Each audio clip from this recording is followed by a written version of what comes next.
Buenas tardes, compañeros y licenciado presente. El día de hoy les saluda Heidi Stupa y mi compañero Manuel Ochoa. Buenas tardes. El día de hoy vamos a hablar acerca de nuestro decreto 17-73, que es de los delitos contra el patrimonio. El Código Penal de Guatemala agrupa los delitos contra el patrimonio en un título específico, generalmente en el título 6. Estos delitos se caracterizan por el ataque a los bienes y derechos de contenido económico de una persona, con el objetivo principal de obtener un beneficio ilícito o causar un daño. A continuación vamos a hablar sobre lo que es el hurto, que se está regulado en nuestro artículo 246. Sí, buenas tardes.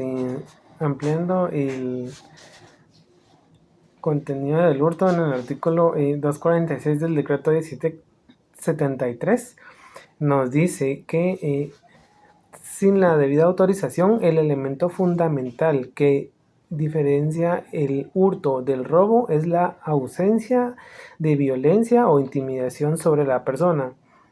La sustracción se realiza de forma oculta con destreza o aprovechando el descuido. Si se dan cuenta, pues acá nos dice, ¿verdad?, que no es necesaria la violencia o intimidación. Únicamente, sin que la persona se dé cuenta, con destrezas o habilidades de la persona que está realizando el hecho, ya es un hurto, ¿verdad? También nos dice que tiene que ser una cosa mueble, es un objeto material del delito, debe ser un bien que pueda ser trasladado. También puede ser total o parcialmente ajena. Dice que el bien debe pertenecer a la persona. Y asimismo, también abordando este tema, hablamos sobre el artículo 247, que es el hurto agravado. Dice que el hurto agravado en nuestro inciso 1 aparece que por doméstico o con grave abuso de confianza. ¿Qué quiere decir esto? Que el doméstico puede ser un jardinero que entra a una residencia y tiene el acceso a ciertas áreas. Entonces, él aprovecha, por decirlo así, la confianza de la persona o aprovecha cuando los dueños no están en la casa y entra y puede agarrar un objeto de valor que podría ser un reloj o un teléfono. Y también nos dice que es abuso de confianza. ¿Por qué? Porque también puede suscitarse en una empresa. Dice que hubo, por ejemplo, un contador llega a la empresa y es el único que conoce la clave o códigos de cómo se maneja la empresa. Entonces, él viene y utiliza esa información que le fue confiada por su empleador para sacar una suma de dinero en efectivo sin ser detectado. También tenemos un ejemplo sobre cómo se puede aprovechar de calamidad o peligro en común. El ejemplo de calamidad pública podría ser después de un fuerte terremoto, mientras los habitantes de una colonia huyen de sus viviendas dañadas. Una persona entra a una casa parcialmente colapsada para llevarse electrodomésticos y objetos de valor. Tenemos la calamidad privada o peligro común. Esta pues funciona en un incidente de tránsito con múltiples heridos. Un individuo se acerca a la víctima inconsciente y le quita billetera y el teléfono celular en medio del caos. Pues yo tuve una experiencia similar, ¿verdad? Mi mamá tuvo un accidente pues ella, ¿sabe por qué? Llevaba 800 quetzales y pues no aparecieron. Y pues ella estaba en coma inconsciente y de esa manera nos podemos dar una idea de cómo la calamidad privada o el peligro común se da, ¿verdad? También en el inciso 4 es otro de los otros temas que también son importantes porque dice que también se puede hacer con el uso de una ganzúa. ¿Qué es una ganzúa? La ganzúa es un hierro. Que dice que es un objeto que se utiliza para poder forzar una cerradura eh, y poder entrar y hurtar sin que la persona o el dueño a veces quizás salga de viaje o algo así o esté fuera por cuestiones de trabajo o algo así, el vecino vea que él casi no está en su departamento o casa y pues eso también es algo muy común que se da. También dicen la participación de dos o más personas fingiendo autoridad.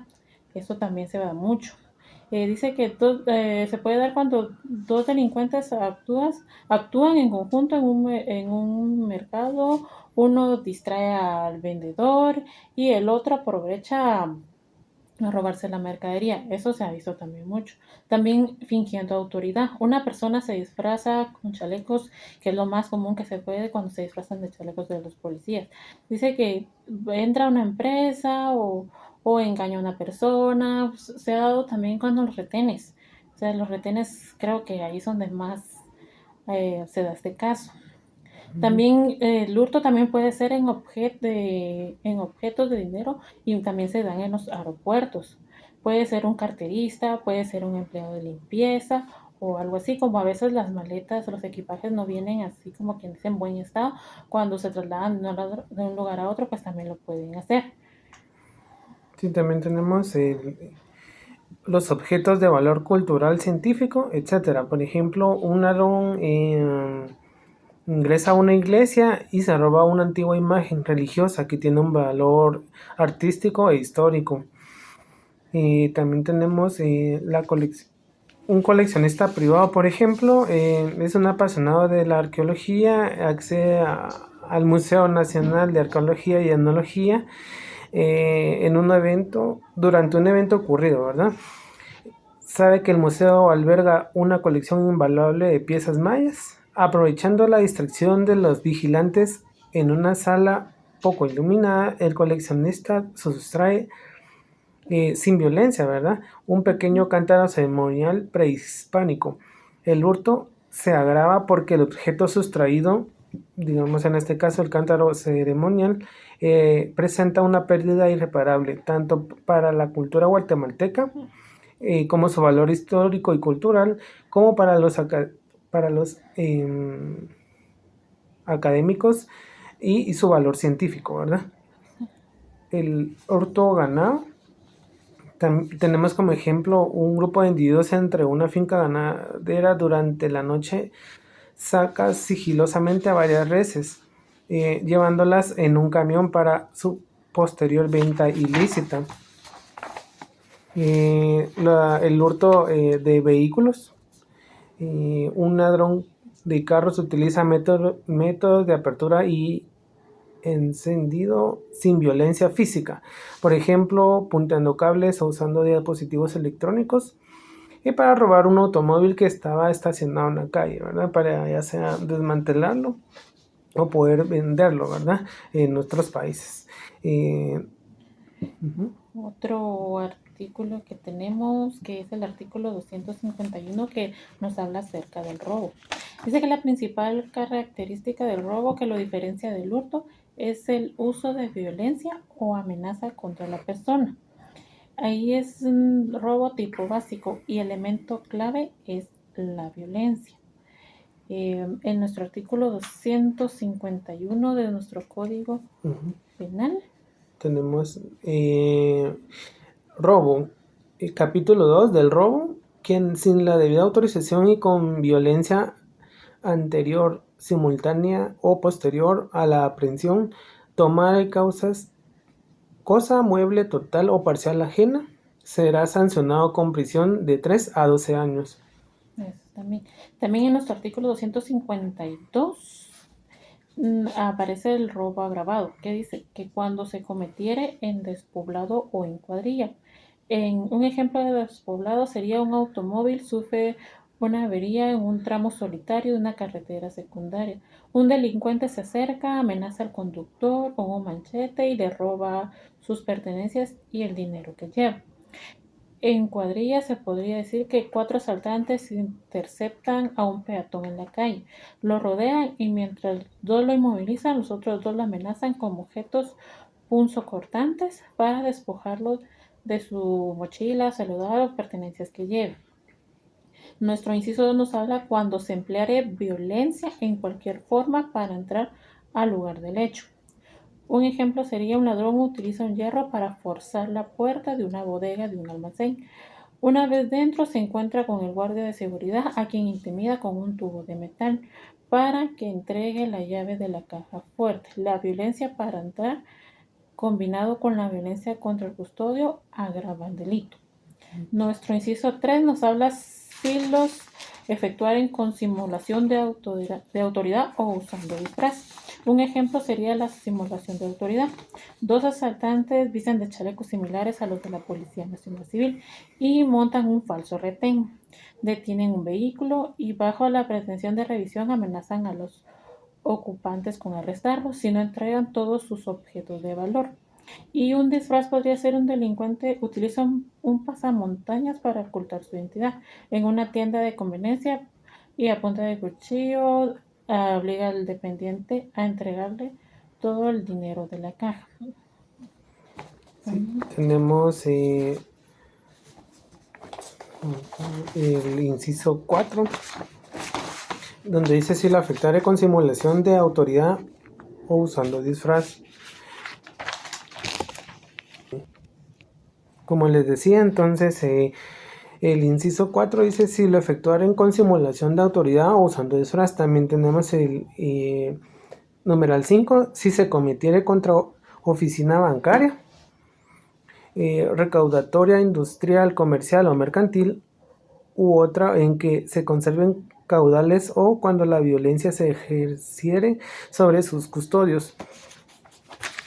Y tenemos el 6 en donde nos dice cuando el delito se cometiere asaltando ferrocarril, buque, nave, aeronave, automóvil u otro vehículo.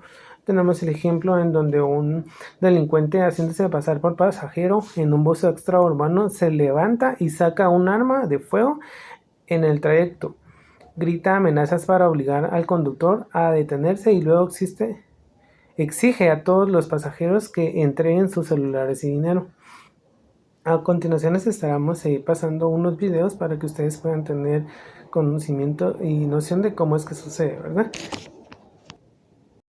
Tanto el robo como el hurto implican el hecho de apoderarse de un bien ajeno, pero la diferencia estriba en que en el robo hay violencia, amenaza o fuerza para conseguir ese propósito. En tal caso, el delincuente consigue superar la resistencia de su víctima. Además, consideramos robo las acciones en que la persona emplea su fuerza para abrir, por ejemplo, la puerta de un vehículo, puesto que la fuerza no tiene que ir dirigida al individuo necesariamente. Entonces, ¿qué diferencia hay entre robo y hurto? La diferencia es simple. En el hurto no existe ningún tipo de violencia o intimidación a la hora de querer apoderarse de dicho bien ajeno.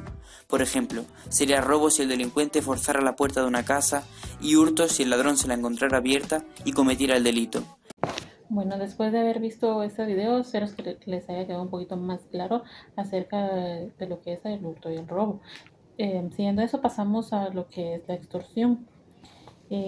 Nuestro código penal, decreto 17-73, nos dice en nuestro artículo 261, nos habla sobre la extorsión. Sí, tenemos en el capítulo 4 de la extorsión y del chantaje, quien para procurar un lucro injusto, para defraudarlo o exigirle cantidad de dinero alguna con violencia o bajo amenaza directa o encubierta o por tercera persona y mediante cualquier medio de comunicación obligue a otro a entregar dinero o bienes.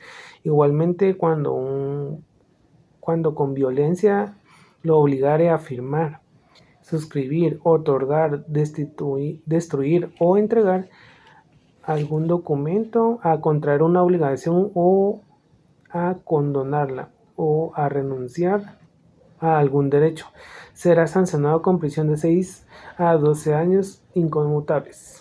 Bueno, también nos habla acerca de las modalidades de extorsión más comúnmente que son investigadas. Dice que el Ministerio Público a través de la Fiscalía contra el delito de extorsión investiga diversas modalidades, siendo las más comunes: 1, la extorsión clásica o territorial, lo que se conoce comúnmente como el cobro de la renta. Estructuras criminales exigen pagos periódicos a dueños de negocios, tiendas, transporte, a cambio de seguridad o para permitirles operar. La amenaza suele ser el daño físico, muerte o incendio de la propiedad. Esto pasa muchas veces en las tiendas de conveniencia, también en los transportes públicos. Nos eh, que para poder circular, o sea, tienen que dar cierta cuota semanalmente.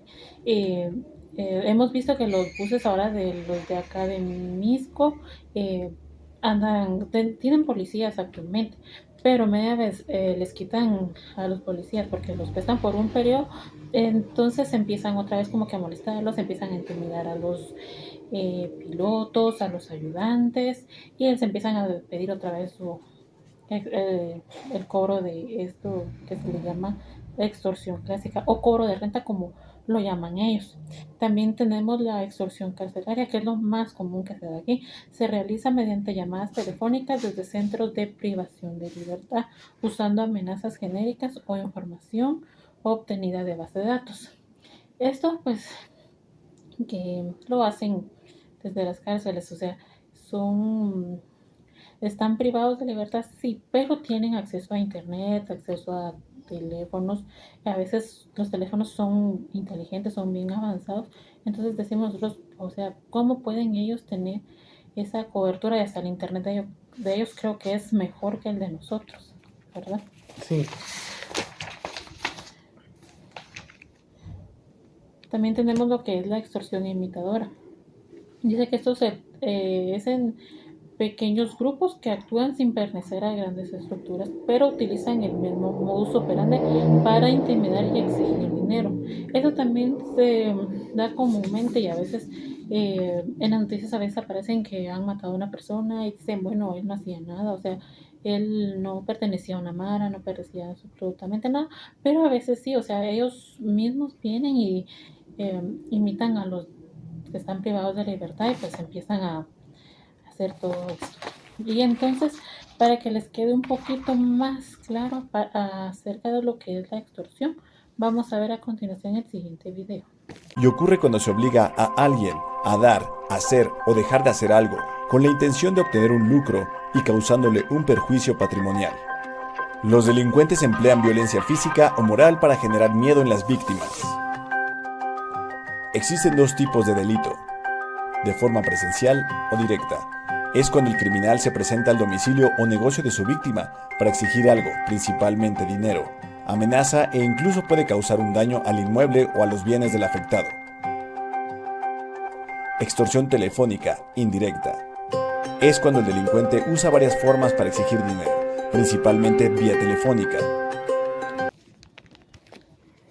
dentro de los ejemplos de las modalidades de extorsión, habíamos hablado en la número 1 de que está la extorsión clásica territorial, por ejemplo, el cobro de la renta. Y cuando vamos a una tienda o a una tortillería y vemos que ellos sufren de este tipo de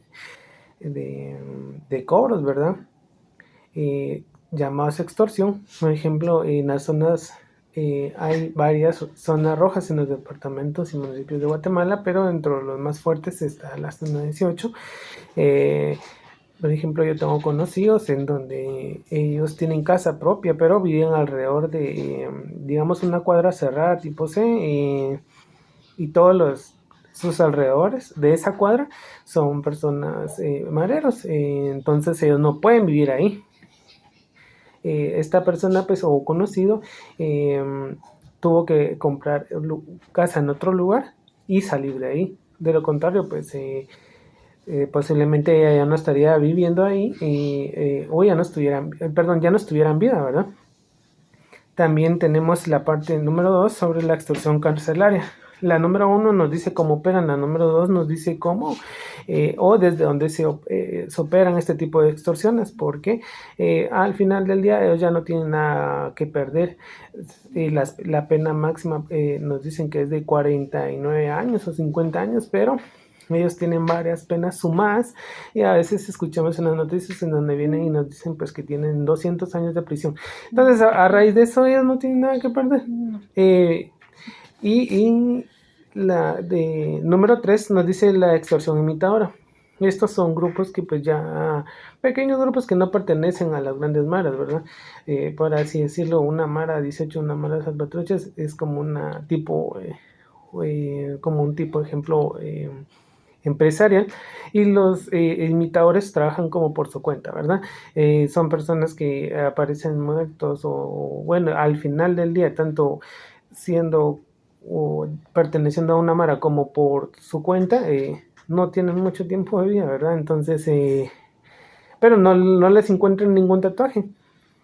Y en las noticias recientemente, no sé si recuerdan, pues había un policía de seguridad privada que en sus tiempos libres acompañaba o se dedicaba a robar, ¿verdad? Estimados compañeros, de esta manera procedemos a concluir con nuestro tema. Sin nada más que agregar, pues espero les haya parecido interesante nuestro podcast y pues que tengan un buen domingo y pues un buen inicio de semana.